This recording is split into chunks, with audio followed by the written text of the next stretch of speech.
This is actually the first in a series of 3 data sessions that members of the Educational Services team and I are going to have to explain and share our progress with you. This particular one, we're going to focus primarily on the 2018 state report card that was just released on September 13th. One of our common agreements as a team is that we don't start these conversations without having grounded them in the test or what it is that we're talking about, right? So where did this data come from? So I'd like you to take just a minute to read through the question. I'm not going to ask anyone to give me their exact answer, so you can exhale.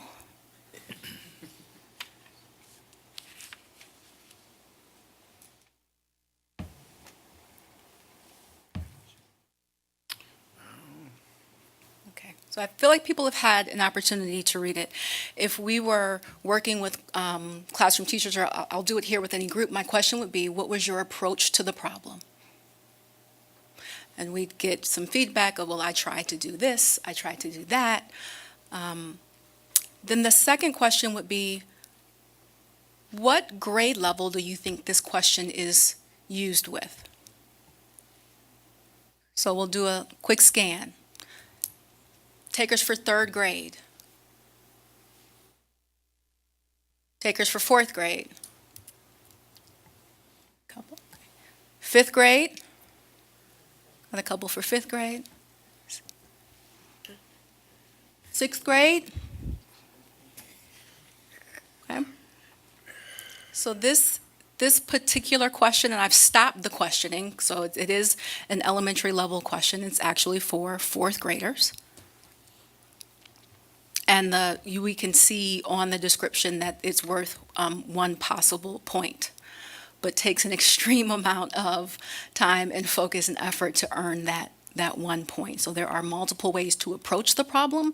There are multiple correct answers to the problem, which is something that is a shift from what we know and understand as it relates to our state tests, or any test for that matter. There's usually, especially in the area of mathematics, there's a right answer and a wrong answer. So this one pushes kids to think beyond that. And so if there aren't any immediate questions or responses about this particular question, we'll transition that into tonight's. I'd like to make one comment about this. I mean, you shared this with us in, I believe, one of our meetings, maybe with University Heights. Yes, that Council. was, yes. And it was just hugely eye-opening. I had it in my briefcase the next morning. My daughter, who is a Heights alumni, she's a brainiac math nerd. Took her 20 minutes to figure this out. And she's not in 4th grade. She's not in 4th grade. No, not anymore. I mean, and we're just scratching our heads and just. Well, thank you. When I think about approach, as a former secondary mathematics teacher, the approach I went for or towards like an algebraic method for solving it, thinking it's a system of equations, and then I realized I didn't have enough information to set it up that way. So it really encourages a great dialogue. And again, it's not about one right or wrong answer. It's about being able to think through different approaches and different ways to go after the problem. So I really like using that one. And that is what our state tests are, our state report card is based on, right? So the state looks at performance on these tests along with a few other measures, and we are issued a report card once a year.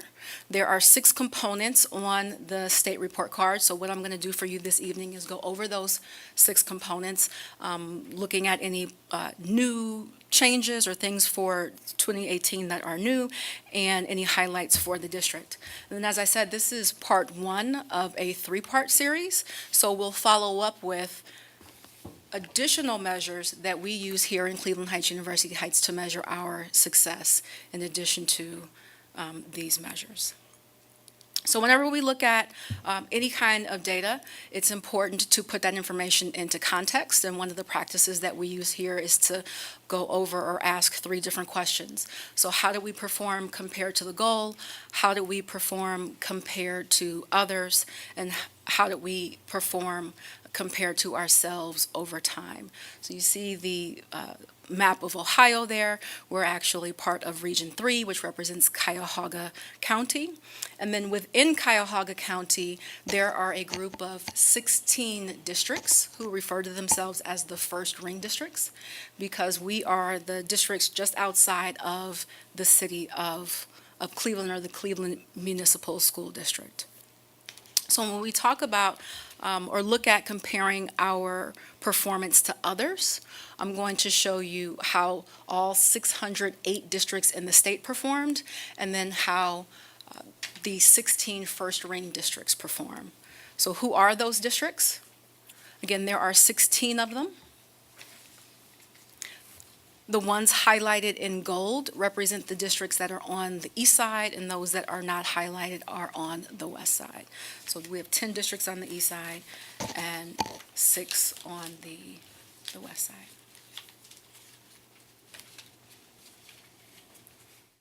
So again, we have 6 different components, but new for 2018 is that every school and district will receive an overall grade in addition to those 6 measured areas. And so what we have here is how those grades are calculated. So they're weighted.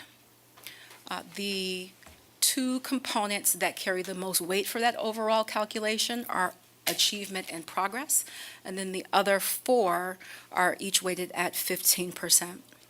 Now, when you have a school that does not use all 6 of the components, then the weighting is redistributed. So for example, at our middle school, they would only have measures for, or components of, achievement, progress, and gap closing.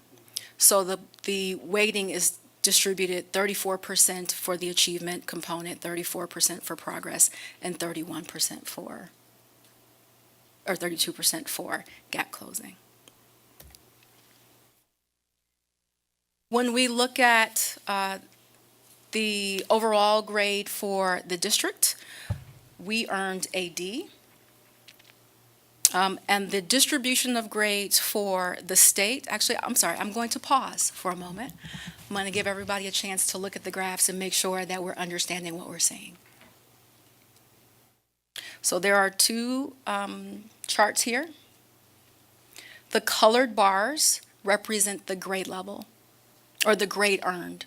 So there are 5 grades, A, B, C, D, and F, and they're represented by the different colors. So the darker green represents an A, the lighter green a B, the yellow a C, the orange a D, and the darker red an F.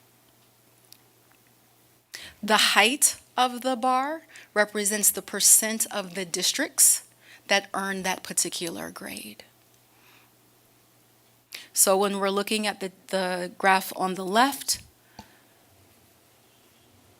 the yellow graph, or the yellow bar, 42% of the 608 districts in the state earned an overall grade of C.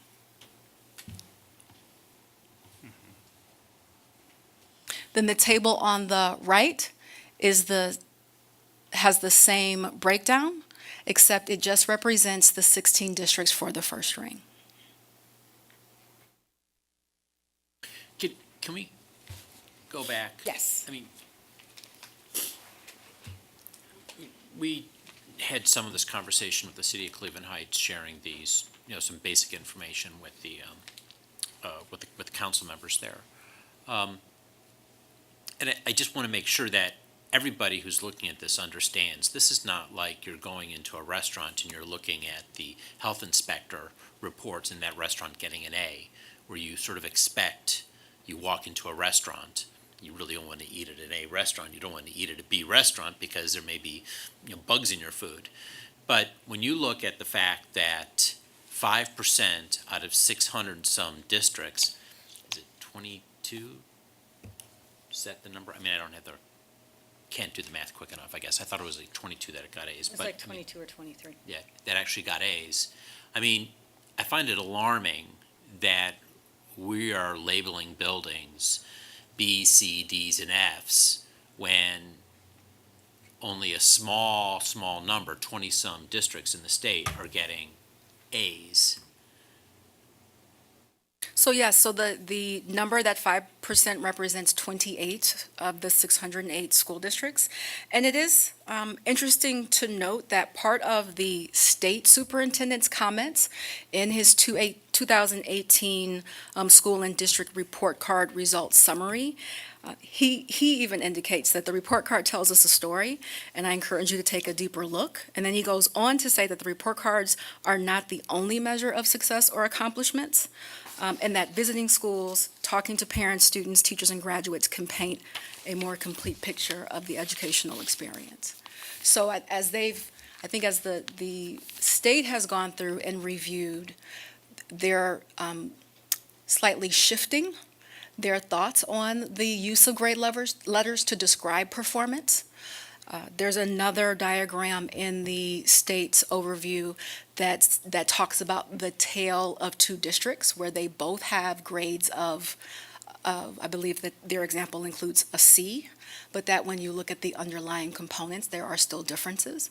And when the state made the move to letter grades, the rationale was, well, it's easier. Everybody understands a grade, and a C is a C, right? A B is a B. And now we're seeing that shift to say, well, not exactly, because it depends on how they perform on different components and the way that they're weighted. It could actually mean very different things. So that, again, that is explained in, those are his words, not mine, from the Ohio Department of Education School and District results, which is available on their website. And I can also add it to board docs so the audience members can see it as well. So we as board members have always been very critical of the value of these grades.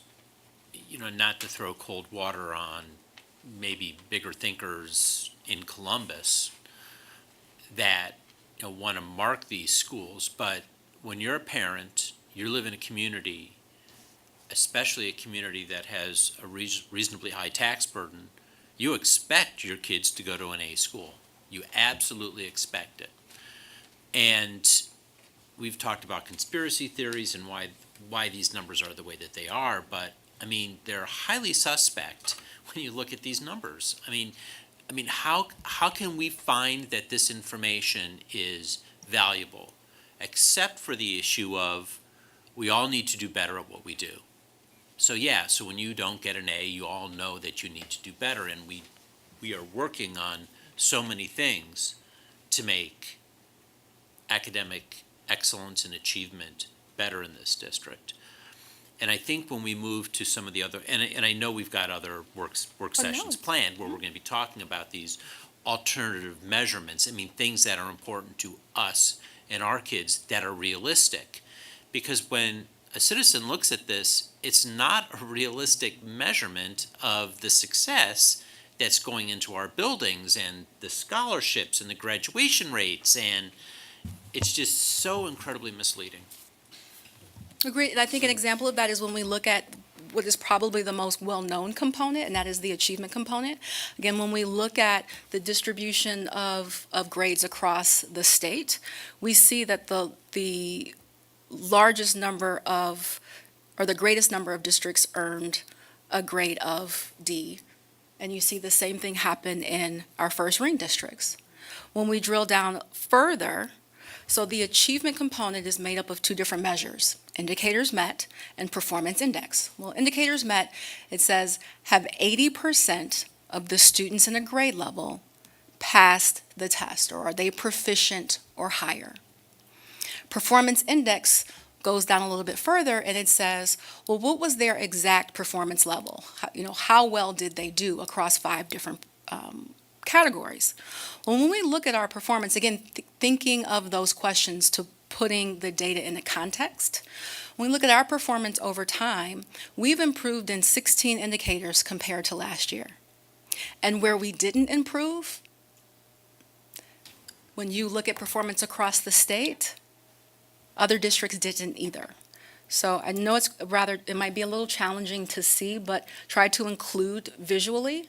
So each line there represents an indicator. So that's our performance over the last 3 years. Green arrow means our performance went up. A red arrow means it did not. So again, you see, we went up in 16 areas. There were 5 areas that our performance dropped in. There were 7 areas where the state dropped in performance. And our 5 are 5 of the 7 where the state also dropped. So part of our work is looking at, why is that? You know, it's not isolated to Cleveland Heights, University Heights. It's not isolated to the first ring districts. What happened? So we're looking at release test items. We're looking at the item analysis to figure out what's different.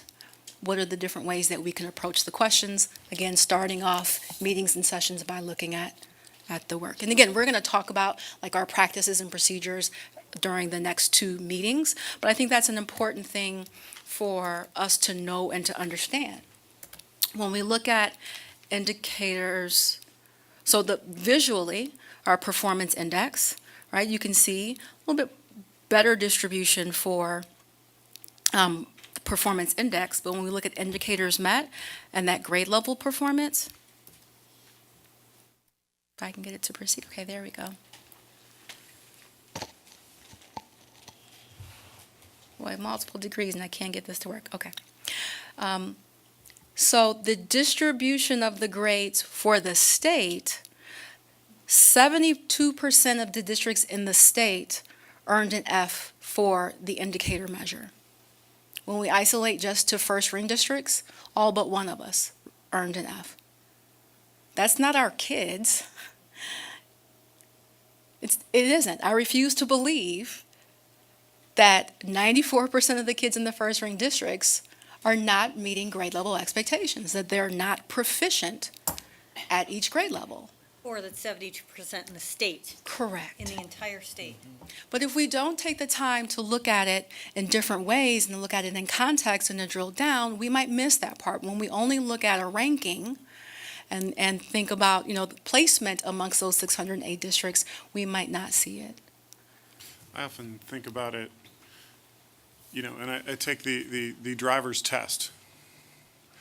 Imagine if 94% of adults in the inner ring failed the driver's test.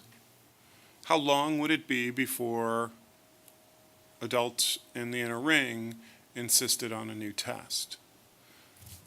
It would be a clear indication that there was something wrong with the test. Any teacher, if your child had a teacher that 94% of their class failed, you would insist that the teacher rethink the test. And yet, we are not given the same clear benefit that anyone would expect if this was a test being inflicted on adults. Well, I used the word conspiracy theory earlier, and our board work when it comes to advocacy, and when we look at so many state regulations, I mean, it's all about trying to drive kids out of the public schools and support the charter movement. I mean, and when we look at our bottom line numbers, I mean, I know that's very difficult as educators for you, but as board members, when we see this, I mean, what's the rationale and the reason for it? You know, I'm not a big believer in conspiracy theories at all, but I mean, what else is it? I mean, it's crazy to make our public schools look so inefficient because they've gamed the system with these test scores. So to add to the conspiracy, the Ohio State Board of Education, which is the body that adopts these tests. The State Board of Education consists of 19 people. 11 of those are elected by citizens in districts that are geographically clustered together, and 8 of them are appointed by the governor. Governor Kasich has now appointed all 8 of those, And in a body that is a total number of 19, you need just 10 of those 19 to adopt a resolution to accept a test. So Governor Kasich has not appointed a single Democrat in his entire tenure to the Ohio State Board of Education. And there are a few of those districts in southern Ohio who haven't elected anybody with a D next to their name in probably anyone's lifetime in this room. So it is a very stacked deck when it comes to districts like the Inner Ring. Well, our governor's on the record saying that he likes this. Yes. He thinks that these A's and B's are valuable. So of course he's going to appoint people that are going to agree with that fact. I mean, that's the whole reason why he has One of his first acts as governor was to dismiss Deb Delisle, former superintendent of Cleveland Heights University Heights, who took a job in Columbus, to dismiss Deb Delisle from her post as the state superintendent of schools. So when we think about ways to advocate, the ways to make change, definitely elections matter. Knowing who the members of those board committees are matters, and reaching out to them to express your concerns is very important. The second component is the progress component, and it looks at 4 different measures. And it answers the questions, did students meet expected growth? Now, we saw a huge shift in performance when the state changed testing vendors back in 2014-15. Our grades in this particular component went from all A's to all F's. Now, since 2015, our performance has improved, but not enough to see the grades that we earned prior to the change. Allison, I'd like to point out something too on the previous slide where the component grade, it's all students, gifted students, students with disabilities, and students whose academic performance is in the lowest 20%. Yes. If you're a gifted student, sometimes it's incredibly hard to grow on these tests. If you're already getting you're already in the 99th percentile, there is nowhere to grow. And that was something that was very frustrating for me when I was digging through the data, because we do have some very highly gifted students, and I'm sure a lot of districts do. But when 15% of that component is kids who, yes, you want them, and I'm not saying that they can't grow in what they're learning. They're certainly growing in what they're learning. But that growth is very, very difficult to measure on a test when you're already almost at a perfect score on the test. Those students feel a great deal of weight because they have developed relationships with their teachers that mean so much to them. And these kids now know that their teachers, to some extent, are being evaluated by their performance on these tests. And so the kids come into school feeling a great deal of anxiety about, can they perform to show what their teachers have brought to them. And you'll see the use of or disaggregating performance by student groups, like students with gifted students or students with disabilities in multiple components, like the next one here, which is gap closing.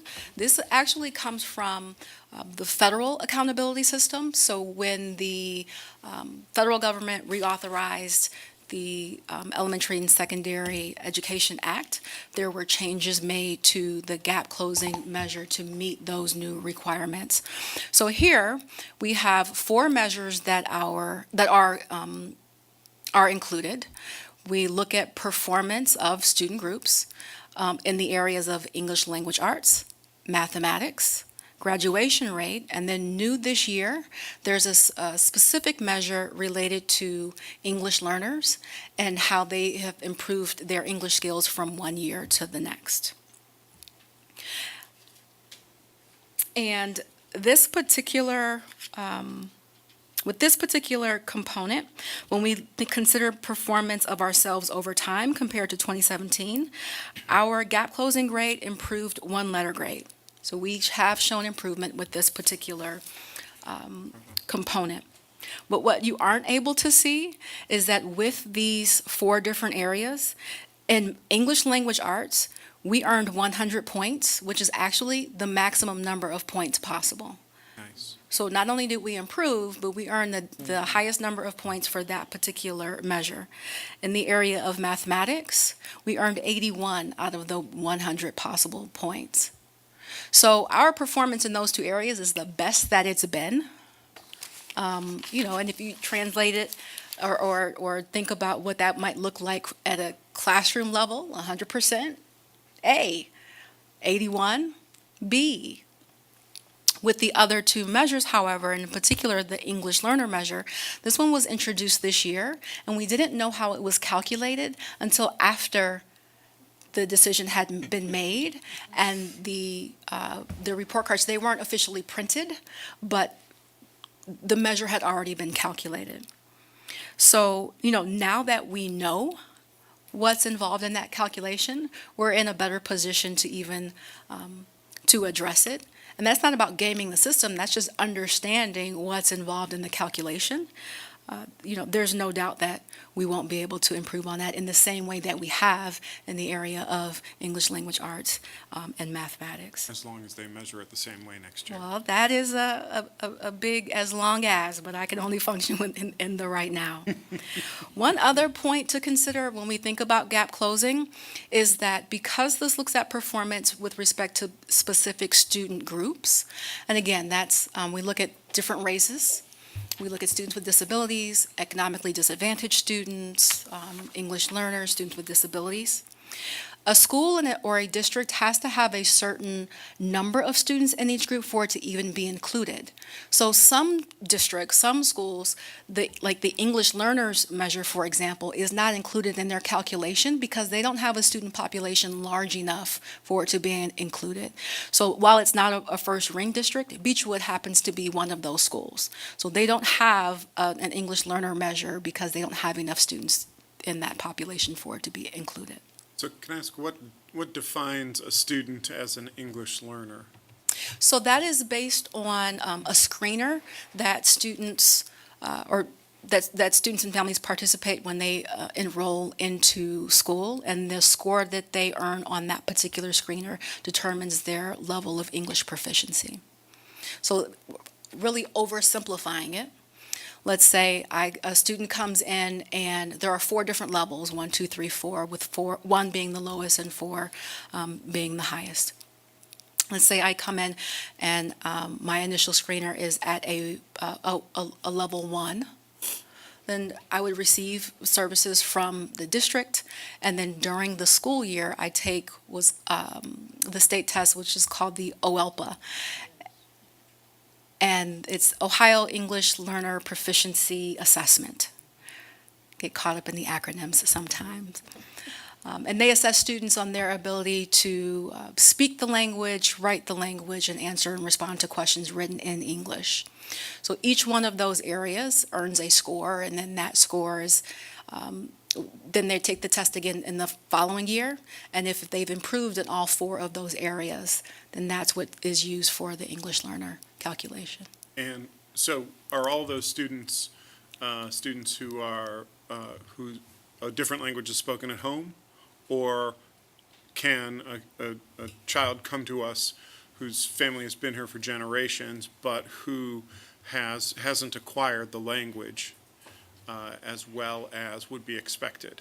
So one of the flags for taking the screener is whether or not the student is new to the United States, but then the primary language spoken at home is also taken into consideration. And do kids get out of that once they're in?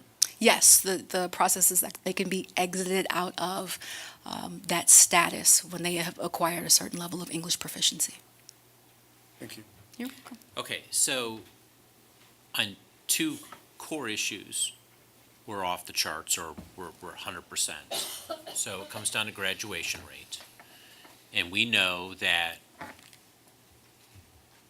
many kids feel like when they're entering high school that Cleveland Heights is going to be a great experience for them. And they come in, they're coming from other districts, and we know they're not quite prepared. We know it takes a little longer to get them through, but they get through. Basically, the difference between the 4-year and the 5-year graduation rate, and I know you'll touch on that. So we're, in a sense, from just a test score perspective, we're penalized because of that.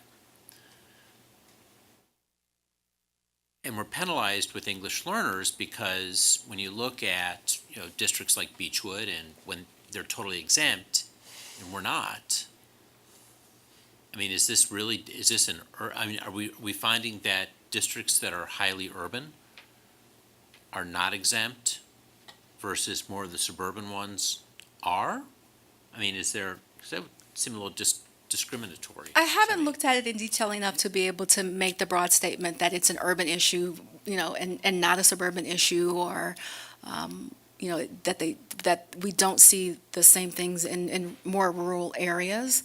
And just as an aside, as someone who grew up and went to Cleveland Heights University Heights schools, our diversity is one of our greatest strengths. And so, whether we take a knock for, loose Say it. language, Say it. whether we take a knock for our student population or not, it's one of the greatest parts about being in this community and being able to attend our schools. Yes. And for graduation rate, I didn't mention it, but we also showed improvement in that measure as well. So we've seen our highest performance in English language arts and mathematics. I only have 2 years in front of me, so I can't say with 100% certainty with graduation rate as well, but we did see improvement from 17 to 18 in the area of graduation rate. Can't give you performance over time with EL and that measure because it's brand new. But again, one of the important things is being able to, I now know and understand what's used for that calculation. And so I can talk about it, I can help our teachers understand, I can help our parents understand. Right, and when they take this test, so for the EL measure in particular, students are assessed using a different test. So thank you, Dan, for bringing that up. So their performance as measured here is not based on the Ohio State test. It's based on their performance on the language proficiency test. So this is another test that this group of students must take that's included in the component. So it appears that you're penalized for being diverse, and you benefit from having a very homogeneous student population. Those values are not included, yes. When you have a more like from this. homogeneous grouping, yes. And stoking the conspiracy theory fire. I mean, we know that the charter schools prey on families that are in highly urban areas. I think, this is really, the role of Dr. Dixon and your team. And I know we have to address these issues. And academic achievement is just so incredibly important. I'm going a little rogue here, but I mean, if it takes us a significant amount of effort, or if it's because we have to pull a kid out of band or music just to score a point higher on a state test that frankly isn't providing any value to anybody, I'd much rather see our kid doing something like music or the arts or robotics club or something that is truly valuable, or our CTE programs, as opposed to trying to cater for a test that we already know is a suspect when it comes to really its true value. And Yeah. tagging on with that, in the current environment where, 2018 America, where someone was laughed at on the floor of the United Nations today, this community's strength for 40 years has been, and beyond, has been welcoming people from all over the world and helping their kids join this society. And we celebrate this. This is who we are. This is what we are. And now more than ever, I think that is an important thing for us to hang our hat on. So, Absolutely. Yeah, and I just got to say it, I don't think anyone in this room could name a single employer or a single college who looks at what you get on the state test and makes a decision based on that, as an individual. Name me one person who got a job or got into a college based on what they scored on a state test. No one. Well, and some of the more select schools are even abandoning any kind of Yes. SAT or ACT scores. And some of the premier prep schools in this city are completely banning letter grades altogether. I mean, schools like Hawken, for example, it's their goal to get rid of letter grades, because they just don't see the value. I mean, I'm saying this not because we want to, hide behind a poor score on a state test. I mean, we need to look at analytics and important measurements to make sure our kids are thriving, they're being challenged. We need to make sure our staff is doing that work. I mean, so as far as an executive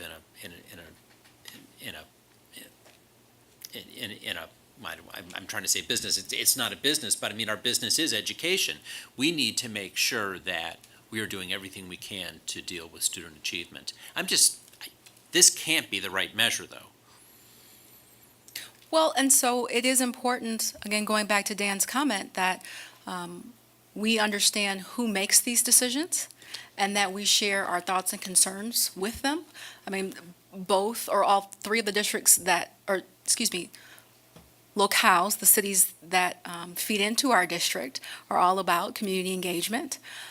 We have our coalition that meets regularly to try to inform the communities about what's happening at the state and federal level as it relates to education, and who the people in those positions matters. Because while we disagree with how the scores are used and maybe some of the test questions and the amount of pressure it puts on our kids, it's making the difference between whether or not our kids earn high school diplomas.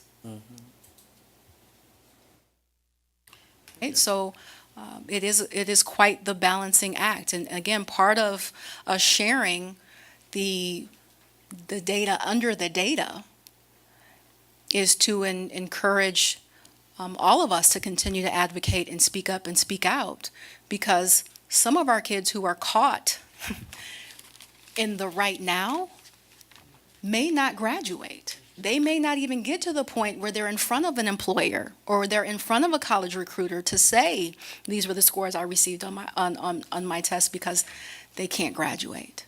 So it is something else that we're working through, and why informing our community to encourage them to connect with our state legislators and our state board members is absolutely critical. And we should remember to give them their report card on November 6th. Elections matter.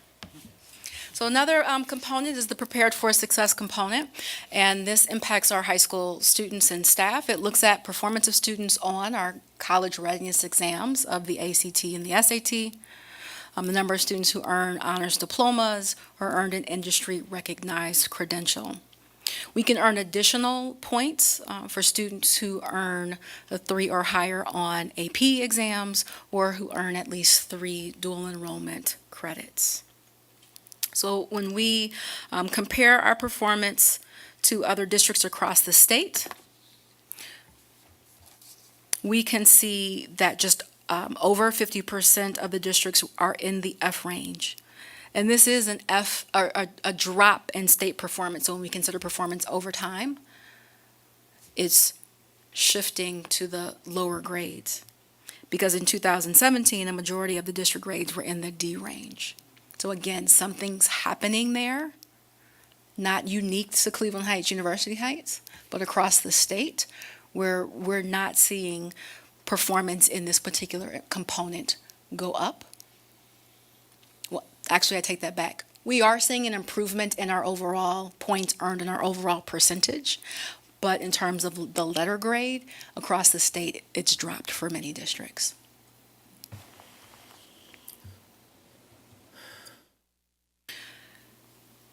The fifth, I believe it's, yes, the fifth component out of the six is an older component with a new name. So it used to be referred to the K-3 literacy component, and they have shifted the name or changed the name to Improving At-Risk K-3 Readers component. So it looks at how successful schools are at getting their most struggling readers on track to proficiency. So this particular component is calculated based on how students do on two tests. So at the beginning of each year, students in kindergarten, first grade, second grade, and third grade are given a reading diagnostic test. And based on the performance on that test, they're given what's called a reading status. They're either on track or they're not on track. So kindergartner, beginning of the year, I take my assessment, I'm on track. Year goes by, I'm now a first grader. I take a different assessment, but still a reading diagnostic. So it measures different things than what I was tested on in kindergarten. And again, I'm giving the status. Am I on track or am I not on track? Well, because I'm on track, I take the test again. You'll say, well, I'm on track again. I never show up in this component. Bob over here, though, we're in the same class. And when he was in kindergarten, he was not on track. I tried to help him. No, I don't mean to make light of it, but right, just to give you the example. So kindergarten, he was not on track. First grade, right, he moves to on track. Of course, just took him a little bit longer, right? Not a race. So Bob will appear in this measure because he started off as not on track. And so what we're looking at in the calculation is how many Bobs moved from not on track to on track. So somewhat deceiving, because when you look at it, especially with the old name, you think, what? You have 34% of your third graders who are not reading, again, because of the name. So in some respects, I appreciate the name change. But until you drill down, you don't see that over 70% of our students are on track, right? So we're talking about a subgroup of the overall population that's included in the measurement. So you're saying the on-track students are not measured? Correct. They're not included in this Reflected in the component. measure. They're not reflected in the And measure. it's also worth pointing out that something like literacy is so closely related to brain development, and some kids are just not there. There is a variety of times when kids' brains are ready to take the literacy jump. And it doesn't necessarily mean that there's anything to really even worry about with those kids. They're just late reading bloomers. And by the time they're in fifth grade, they're very often right there with their peers. And we had an unbelievable conversation just this morning with what we call our English Language Arts lead teachers. So they work with staff and students at each one of our 7 elementary schools.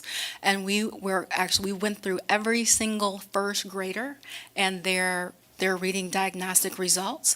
And the best part of that conversation is that no matter what the student's reading status was or the overall composite grade that they earned on the test, those teacher leaders knew exactly what skills needed to be worked on to meet the needs of all of those students. So those who were not on track and those who were on track. Because sometimes even our students who are on track still need assistance with specific areas. And so again, not being included in the measure, not that I want to add anything else to the component, but it's just that we're zoomed in here when the picture is really much, much larger and much broader. So again, I get excited about that part because that's That's the benefit of the components, is being able to dialogue with staff and in some respects with our high school kids and some of our middle school kids about their performance and what it means and what they know and what they still need to learn. So again, that's going to come up in part 2 and 3 of the series. Just wanted to make sure that we had the initial conversation about our district report card and again, comparing our performance to other districts and being able to look at some of our improvements. It's also a real celebration of how well our teachers know the kids. Ooh, it was awesome. It was really awesome. So our final component is the graduation rate component. And this includes 2 measures. So students who graduate in 4 years and students who graduate in 5 years. It's important to note with this particular component that it uses, or it's calculated using the cohort model. So when we think graduation rate, you might be thinking, oh, well, the students who just graduated this past June, which we refer to as the class of 2018, but it actually isn't. It's a year to 2 years behind.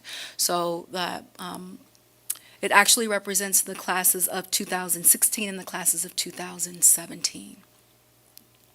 Again, and we can see our 4-year rate, we've earned a C, and our 5-year rate, we've earned a B. Considering performance over time, it's remained the same for each one of those areas. And then here, where we see performance across the state, skewed differently, right?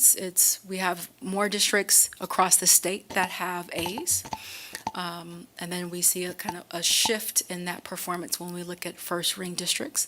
And so again, because we're looking at 2016, 2017, we have not yet seen the impact of the Ohio state tests and how that impacts our graduation rate.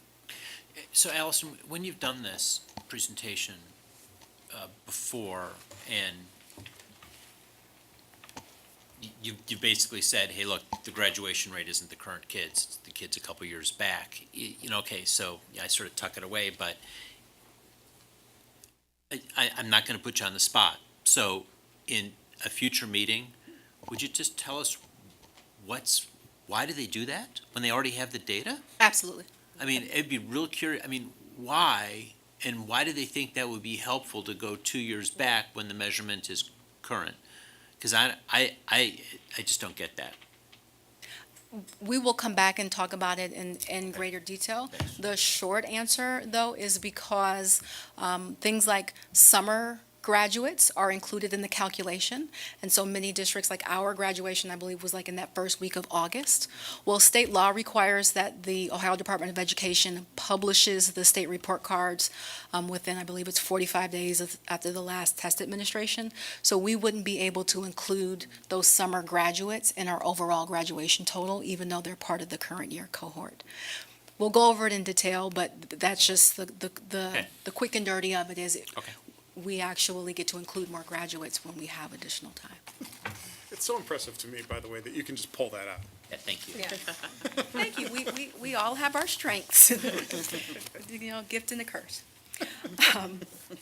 So just in closing, I'm going to remind you that this is part 1 of 3 conversations that we're going to have. And then the next 2, we're going to focus more on our internal measures and make those connections to what we celebrate and what improvements we've seen over the last few years. And I know I started with this, but I do want to read it again because I think it's a powerful statement. So again, this comes from the Superintendent of Instruction for the Ohio Department of Education. He says, the report cards tell us a story, and I encourage you to take a deeper look at your district's or school's results. Each school has its own strengths and weaknesses, and the report cards help us have important discussions about them. Remember, though, that report cards are not the only measure of the success or accomplishments of a school or district. Visiting schools and talking to parents, students, teachers, and graduates can paint a more complete picture of the educational experience. So we can't forget that. It's not one or the other, it's an and we'll get to share more of that with you in future sessions. Thank you. Thank you. you. I'd like to Yes. thank you for Yeah. sharing this with us, because every time you give us one of these presentations, I learn so much. Yes. And I learn how convoluted and messed up the state report card is. But at least now, when somebody gets in my face, which will happen, when I'm at the grocery store or something, I have information that I can help educate them.